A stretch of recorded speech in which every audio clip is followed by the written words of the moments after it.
ఓం నమస్తే. ఆత్మీయులకు దేవదేవుని ఆశీస్సులు.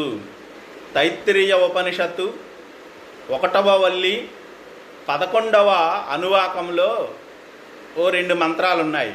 అవేంటంటే దేవ పితృ కార్యాభ్యాం న ప్రమదితవ్యం, మాతృదేవోభవ, పితృదేవోభవ, ఆచార్య దేవోభవ, అతిథి దేవోభవ అనేవి ఈ 2 మంత్రాలు.